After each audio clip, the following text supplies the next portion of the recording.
L'Institut Salah Hazaïz est le seul centre anticancéreux de la Tunisie qui a ouvert ses portes en 1969 et qui fonctionne donc sur le mode d'un centre anticancéreux avec 11 spécialités qui travaillent en collaboration autour de la maladie cancéreuse.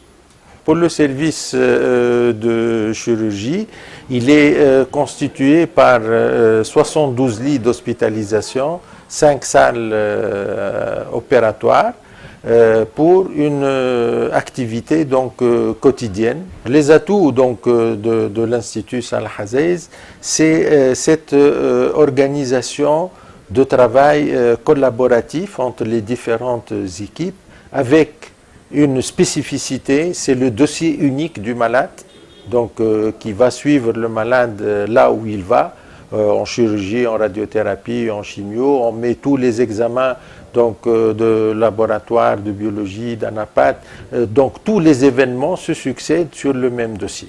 Et puis l'autre spécificité, c'est ce fonctionnement en ce qu'on appelle maintenant les concertations pluridisciplinaires, où pour chaque cas de cancer, la décision de traitement n'est pas prise par une seule personne, mais elle est prise par une équipe qu'on appelle donc multidisciplinaire, composée de chirurgiens, de radiothérapeutes, de chimiothérapeutes, pourquoi pas de radiologues et des anatomopathologistes, pour identifier le cas, classer le cas, donc selon 4 grands stades dans les cancers qui sont bien connus, et puis décider du protocole qu'on appelle donc de traitement de ce cas-là, qui va comporter plusieurs séquences, et les séquences donc vont changer d'un cas à un autre.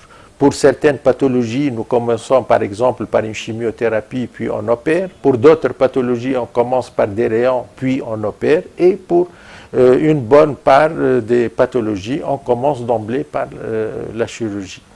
Et une fois que ces malades sont opérés, donc viennent les autres traitements donc, qui complètent la chirurgie.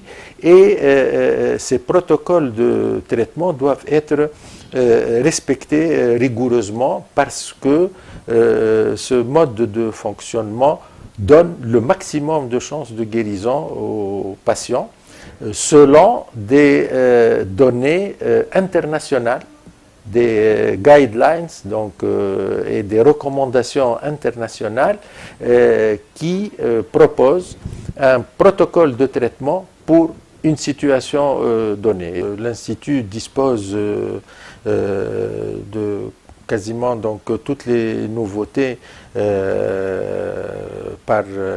pour toutes les spécialités. En médecine nucléaire, nous attendons très prochainement donc, l'installation du PET scan, donc, qui va se faire d'ici quelques jours ou 2 semaines. Au niveau du plateau technique de la radiothérapie, donc on dispose des accélérateurs de dernière génération.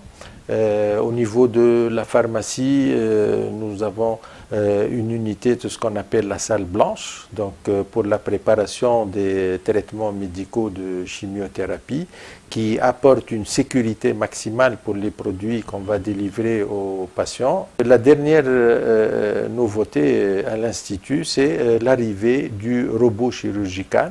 Vous savez que maintenant l'évolution de la chirurgie s'est faite de la chirurgie ouverte classique vers la celluliochirurgie qui donne une image en 2D, et l'évolution naturelle c'est la robotisation.